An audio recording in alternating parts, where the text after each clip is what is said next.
Ahoy friends, welcome to Building the Alpha Dory, a project to build a 1890s style sailing dory, similar to those used at Marblehead and built by William Chamberlain. We're building from lines in the Dory book and illustrations by Sam Manning, text and lines by Gardner. Anyway, this video we're hoping to test fit the plank on the boat, possibly, and but definitely we're going to try and plane it down so that it'll be ready to put on the boat. Alright, let's get out there and get to it.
Alright, so we'll see how this works. A little bit jerry-rigged at the moment, but I've actually never planed a plank, jointed a plank on this bench as long as this one is. So, yeah, a little bit of a learning curve for sure.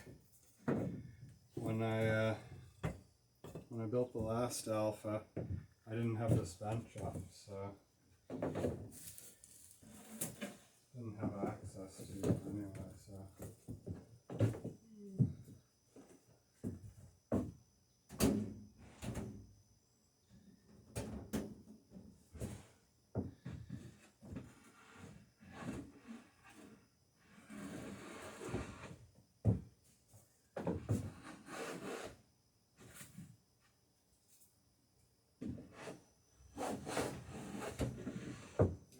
Get under there with the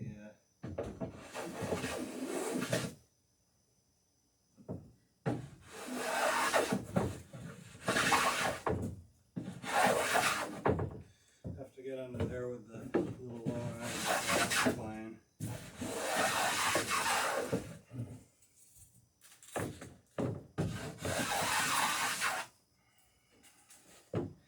And this is a pretty fair cut. So I'm really just kind of taking it down to the line. I'm not really having to joint a lot of it, otherwise I might grab one of my longer planes. Good job of making a fairly even saw cut there. So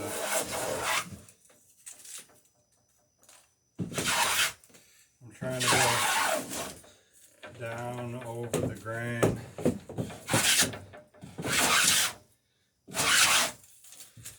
There, we did a good job of taking out some of this knot here.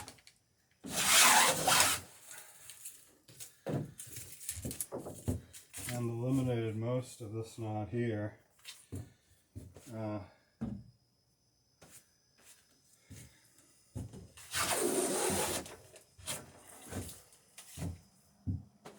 Okay, yeah, so I need a little bit longer stick of wood. I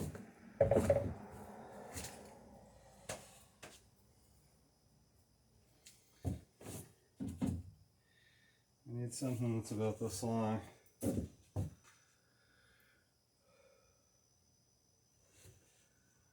Scrap.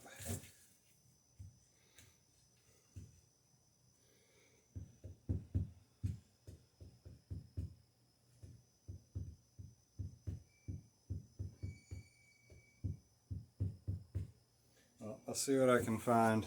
Be back in a minute.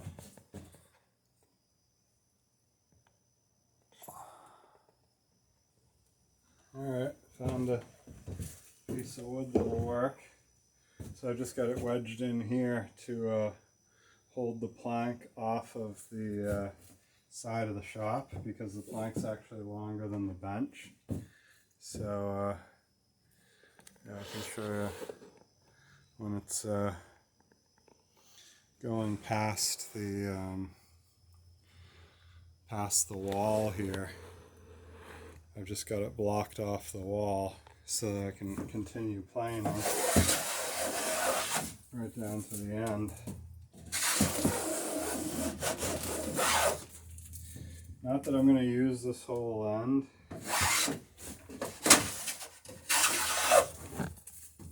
But it's nice to have the ends paired in, just so that I can shift the board forward or back as needed.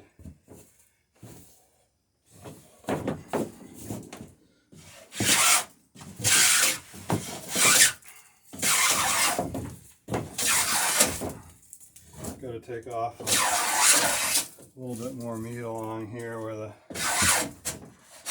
saw got a bit further from the line.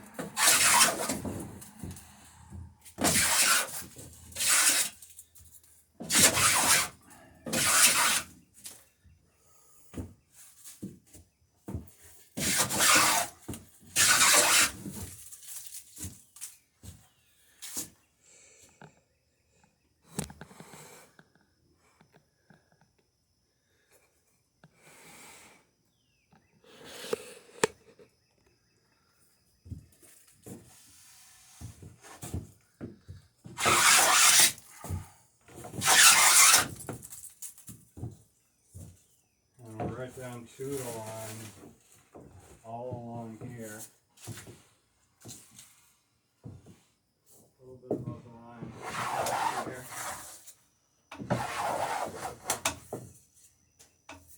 Not by much.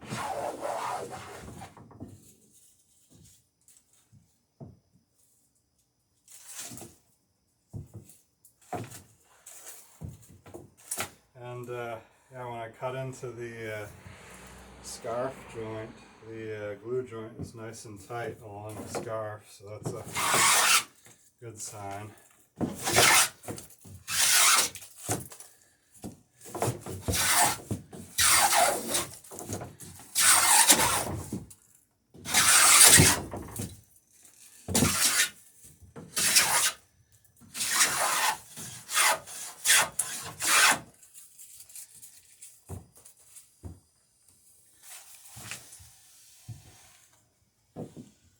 Alright, so we're right to the line along this edge. So loosen this up. And it says here we should be able to flip this plank, which is going to be fun.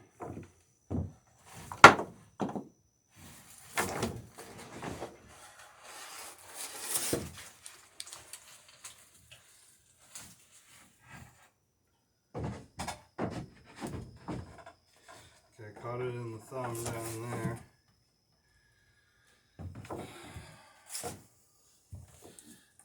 Standoff board here caught it.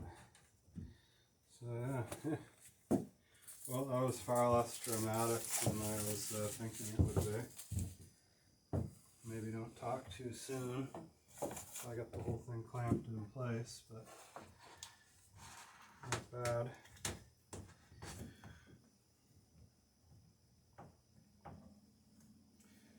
Alright, so, yeah, I'm going to have to, it's almost worth pulling this thing out and flipping it around, because I can't see the line that I'm cutting to, except for if I bend, crane my neck over. We'll see how bad it gets.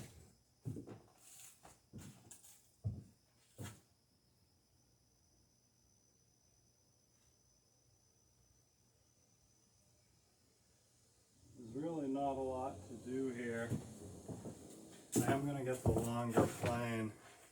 There's not a lot to do. I'm not really going to have to be cutting to any line here. I think if I get the long jointer out, I'll be able to run right along all of it, but the very last back here, it's looking a little bit high down this end. Yeah, right in this area. So I'll go at this first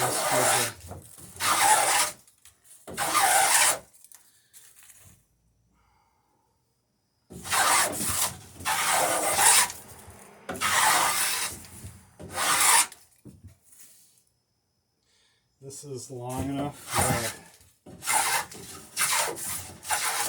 the jointer would not set it straight.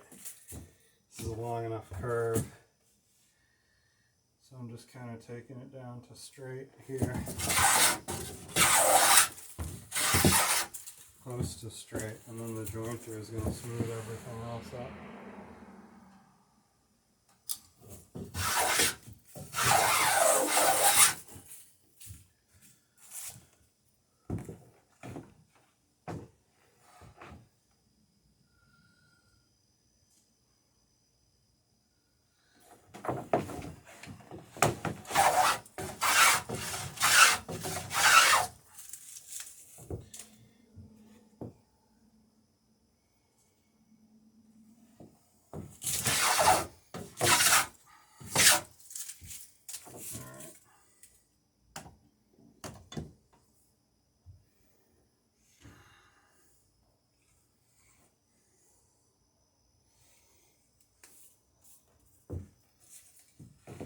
Nice clean bottom to it. I obviously oiled it last time I put it away.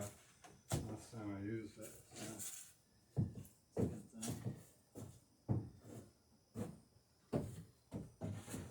It's a good thing.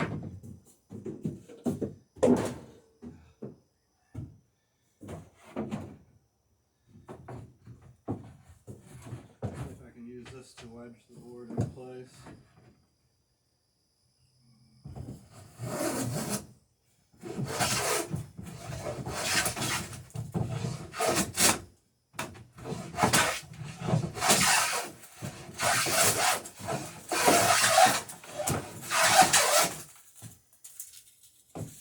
Getting the feeling I should be going the other way on this, at least on this half of the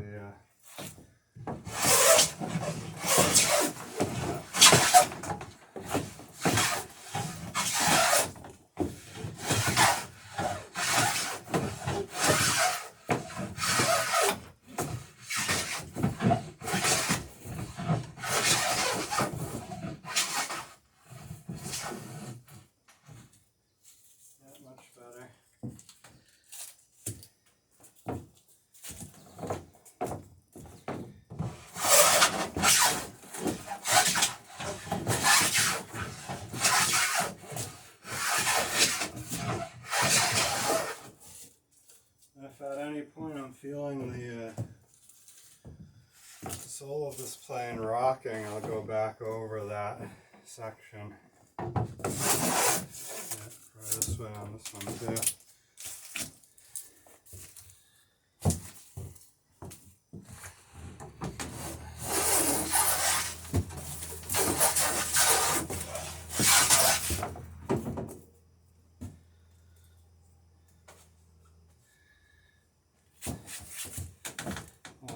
Just happened. This thing popped out.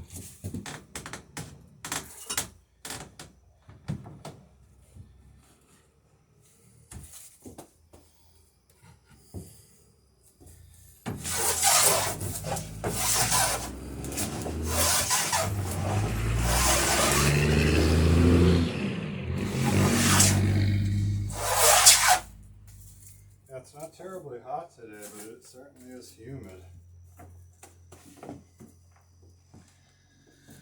It's not bad as long as you aren't working up a sweat, but as soon as you do, the stuff just does not evaporate. It just sits there. Alright,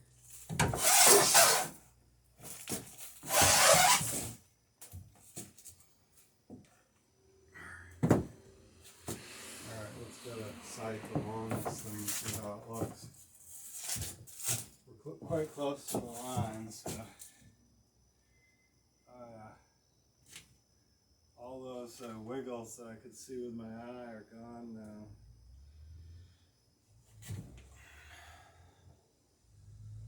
We're right down to close enough for a Dory, for sure. So yeah, looking good. Getting there. Getting ready to put it on the boat.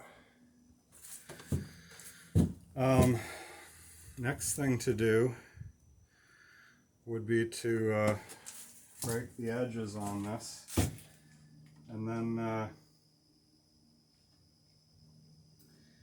get ready to hang it on the boat. We're not going to need to put much of a bevel on this, because the plank above it and the plank below it are at the same angle as this plank. We do want to get it up on the bench and mark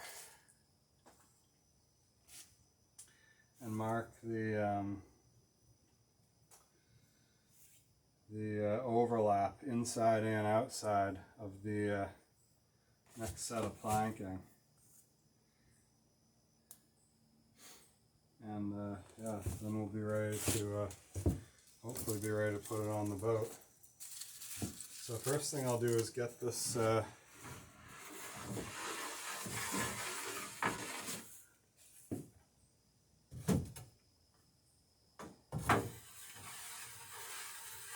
batten up out of the way. Yeah, these are nice battens. They're made out of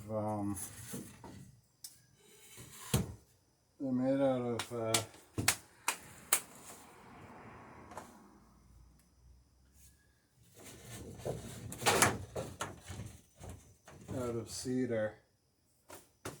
western red cedar, which you can get in fairly long lengths, really clear. This is a 20-foot piece with no knots in it, and the knots aren't a big deal, but usually a knot will put a bit of a kink in a batten, either that or an unfair angle.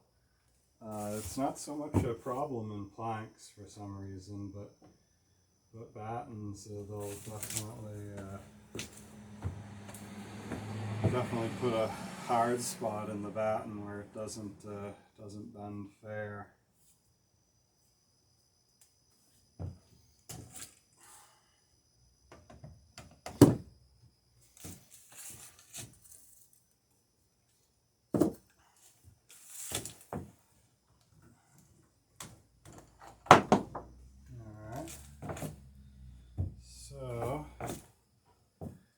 See what I can do to get this up on the bench.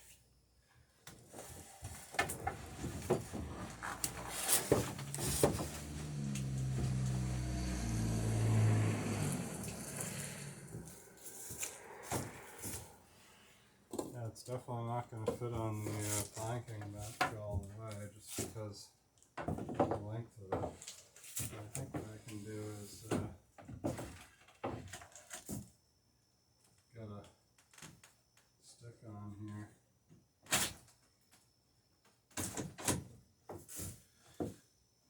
Breaking some wood chips under there, but get a stick on here and just wedge it up on there. So here's the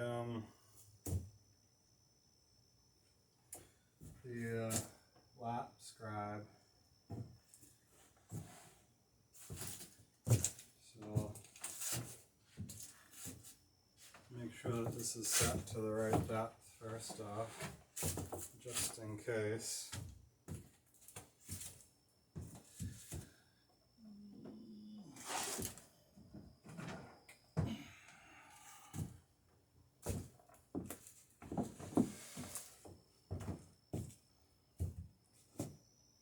Yeah, so we're at 1 1/8 inches. So that's where we want our laps to be.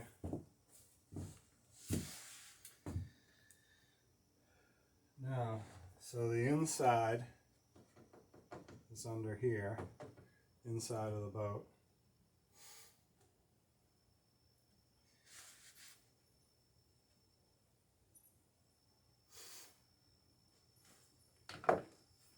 Which is where we want to scribe our lap. Ooh. So actually, I'm thinking this isn't going to work up on the bench anyway. So I'll just put it back in the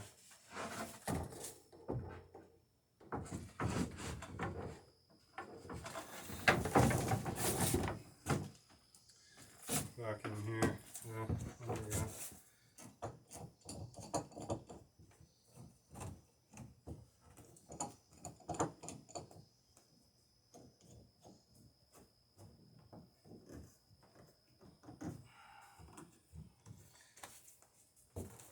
Alright, we'll just scribe it like this. No reason not to.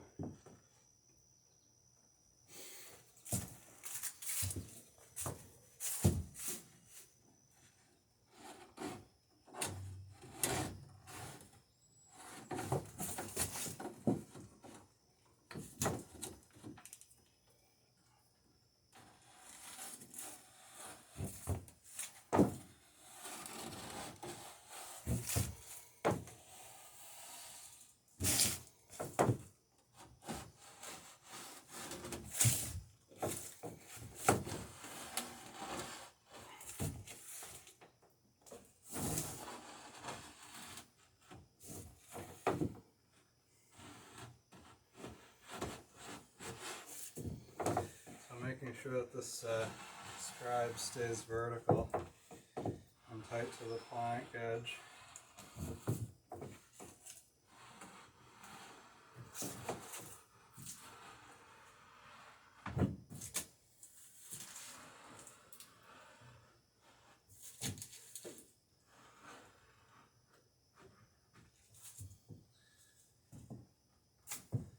Alright, that's a good visible line.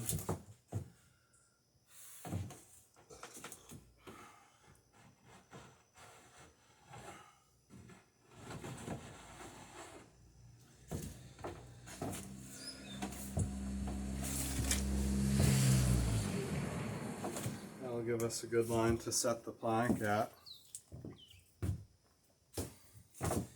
And yeah, so of course if we were beveling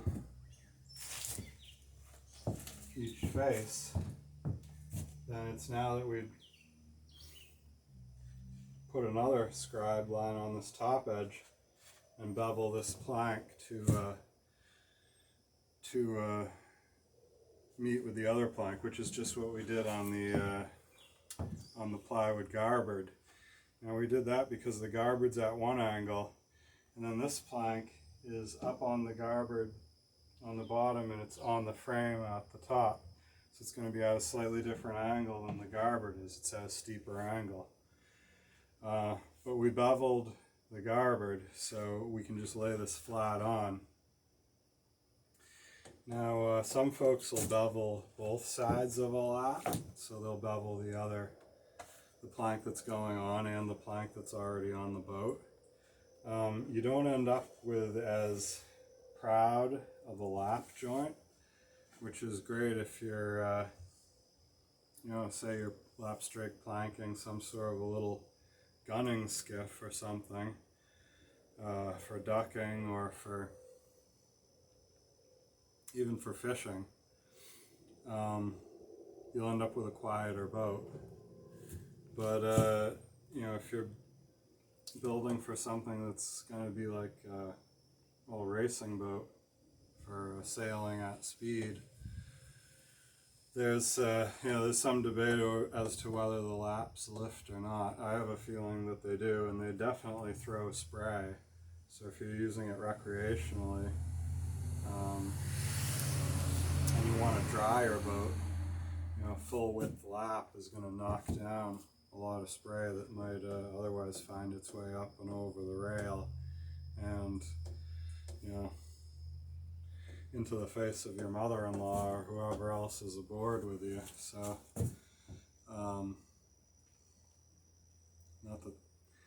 not that mother-in-laws don't have a sense of humor about it, but anyway, yeah, you know what I'm saying.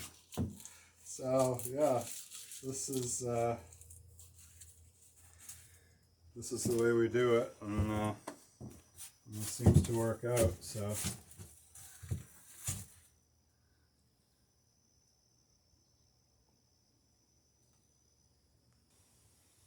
okay, so major brain fart. I went ahead and scribed that lap line on the plank before we'd finished planing it to the final thickness. So yeah, we'll be scribing that lap line again, but it'll be just like you just saw. So it's probably not going to make it into the video.